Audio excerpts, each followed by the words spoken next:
Okay, it's been a crazy morning. As you can see, we are working with building facilities to get lights on. We had them on for a little bit, but now they're off again. But again, if you surrender to the air, you can ride it. It's one of my favorite sayings by Toni Morrison. It's not the most obstinate, stubborn trees that survive the storms. It's the ones that are adaptable and flexible. Since this is called a fireplace chat, we will do it in the dark and just imagine a fire or a campfire. We're about. The scene, Ty, that's all we're doing. You have your microphone up? Yes. Okay. Let's go ahead. It's a podcast. This has turned to a podcast. Yes. All right, so Nikki, you got a chance to talk about your video project and your health scare, that episode. But to rewind a little bit, for those who haven't met you yet or worked with you, can you tell us a little bit about your background, what drew you to healthcare, and what drew you to Blue Cross North Carolina specifically? Sure. So as part of my background, I am an attorney here at Blue Cross, and so that's my formal training. But before then, I come from a long line of individuals who've been in the healthcare industry. My grandmother, she's a nurse. My mom has been in the healthcare industry for as long as I can imagine. And in fact, it was the first time I ever learned about Blue Cross was when my mom actually worked there so many years ago. And she was so excited because she was like, oh my God, I got this great job. I remember I probably was like 5, I don't know. And she talked about Blue Cross and how wonderful it was. And so to see that it's come full circle now, I can say, Mom, guess what? I had Blue Cross too. But, that was in New York. So to hear that, it's not just the great things you hear about it, Blue Cross, and see that it's just the company in itself, the organization in itself. And so that, I was attracted, I guess, for a long time. And so just having the opportunity to be here, it's been awesome. And the videos you just showed, I mean, these are really recent. The video project is relatively new, and we were able to launch. Can you turn the lights back off, actually? No. The videos you just showed, I mean, they're pretty new. You're just starting to post them on Instagram. The project is, just at its beginning, 0 to 1, let's say. Yeah. Which I'm glad we were able to show it today. I was very excited when you gave me a sneak preview. But what was the impetus or the motivation to create these videos? What's the end game here? Yeah, so again, for me it was when I was going through, my health scare, I was searching for resources. And, it's difficult to know what to search for when you really don't know what it is, that you're experiencing. And so I did what I knew best, is just pick the phone and try to call around some friends and family members and say, hey, this is what's happening. So, do you have any advice? Like, where do I go? And once I asked that question, it was a story. And I was like, wow, I would have never known that you have this story. And the thread was the same in each story, that they've gone to the doctor and they didn't know that they had a fibroid until it grew so large and it caused all of these other conditions like anemia, which is very common for women who suffer from fibroids because of the loss of blood, the social impacts and implications that it had, being afraid to go out during that time of the month. As Kenya talked about, she had her overnight, time of the month bag, and being vulnerable was another thing too. I want women to be vulnerable so that we can talk about it, so it could have a greater impact. One of my most vulnerable moments was when I was at lunch with a former boss, and it was the time of the month, and my cycle had flowed so heavily that I soiled myself at the table. I ran to the bathroom and I just saw the disaster, and I was mortified. I was mortified. And so, having to, another moment is, realizing when you have to wear Depends, because of this issue. And just talking about it. So I wanted to share the stories. I wanted to share the stories of women, especially in women of color, because it affects us so disproportionately. So yeah, that's kind of how I got started. Well, I know we didn't plan on this being 100% virtual. We planned on having an audience, and I asked you to bring, a bunch of these Yeah. notebooks, journals. Can you tell us about this project as Yeah. well? It might be a little hard to see the name Yeah. saying on the screen. So. So the name is Oxygen, and it's a fairly new launch. All this is kind of just happening whirlwind because I just realized it was a need for it. But one of the things that I realized is that there is definitely a connection between the physical and the mental. And so as I was in my healing stages after surgery, for one, it was just like, I just had a major surgery. I didn't plan for it. I didn't prepare for it. What just happened? And so I had to take time to think about what just happened to me. And one of the ways that I've always coped with things is just writing it down and getting it on paper instead of just keeping it up here.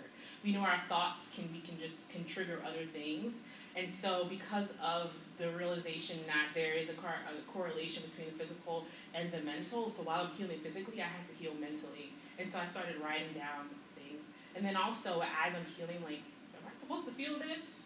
Am I supposed to cough? And of course it's timely now because there's a lot of people who are going through the same thing with COVID-19 and the need to write things down to connect. And so I created these journals in the brand Oxygen, which is a play on women, for women, and just so that they can write things down, connect, and hopefully it will be digitized one day. But yeah, that's the story behind the journals. That's what got me through it. And a lot of women, they write and journal too. And men can journal too. It's not just women.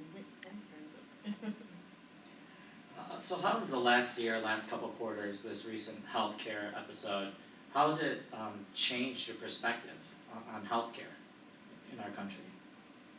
Well, it definitely gave me a broad perspective. I'm blessed and I'm thankful for the healthcare that I do have.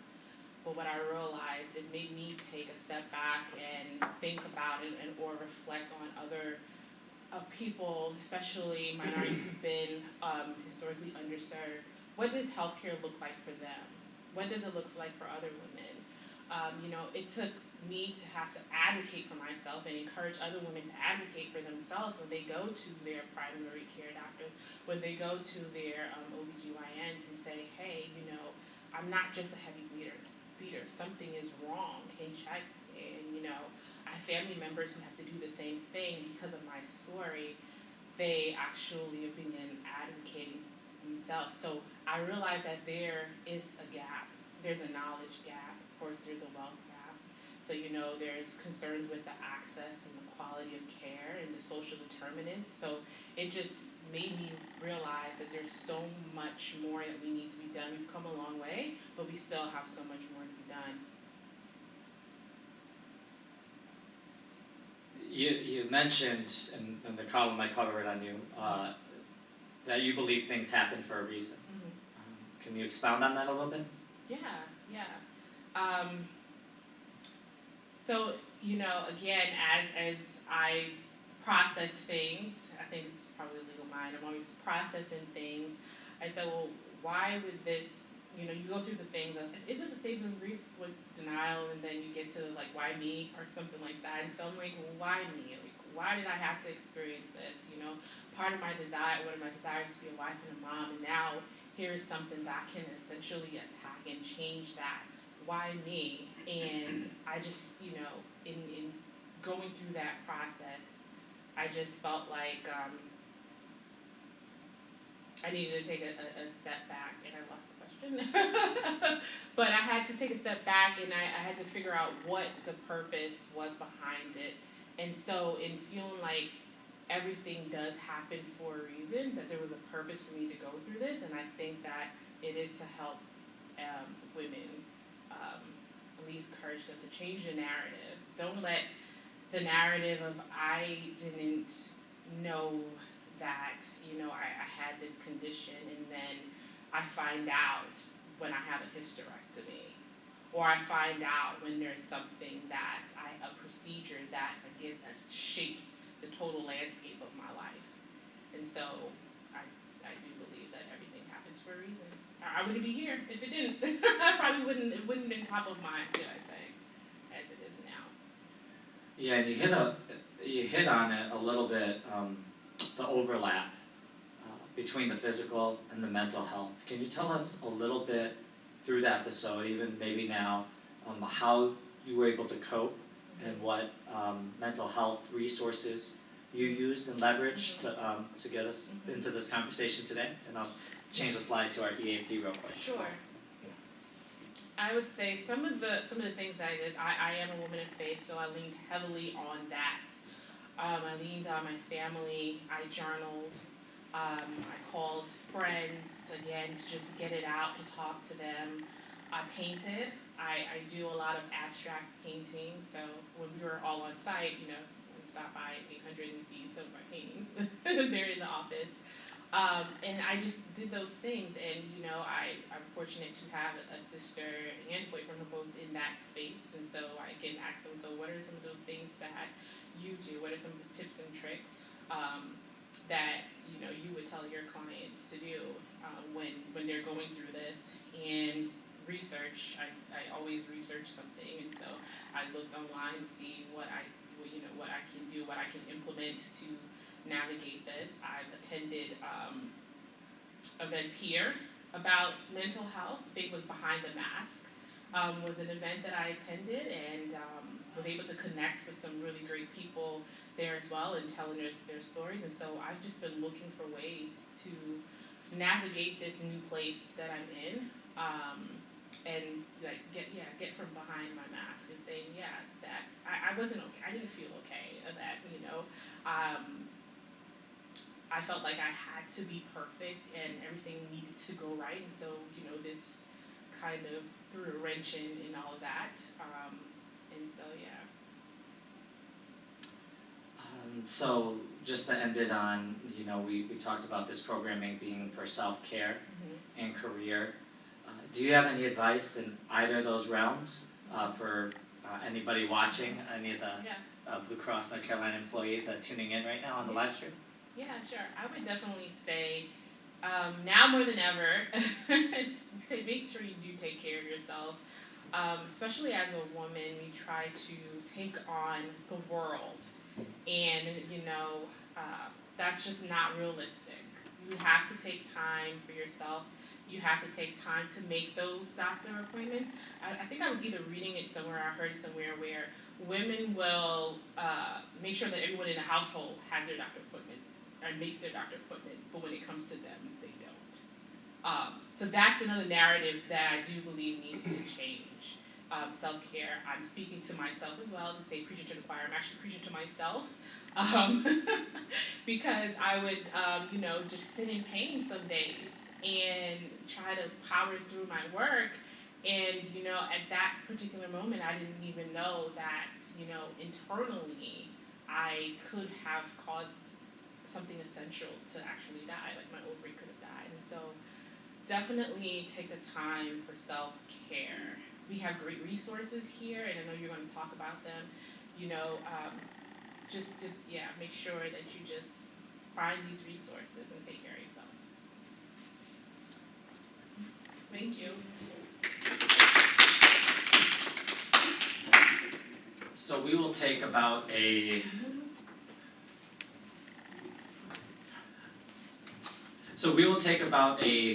3-minute pause,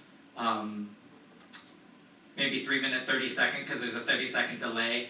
And let's plan on doing the last presentation at 12:17. I'm going to make sure the AV is set up properly from the fireplace chat to back to the screen. So feel free the next 3 minutes. Exercise self-care.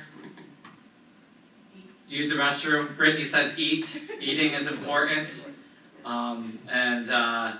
Hope you all are finding healthy ways to manage your response to the pandemic we're currently facing. It's a very important issue. I'm glad the audience is in healthcare. I think we're acutely sensitive to what's going on and how important the next couple of weeks will be. So again, I will go ahead and shoot to resume at 12:17, the final presentation. Thank you.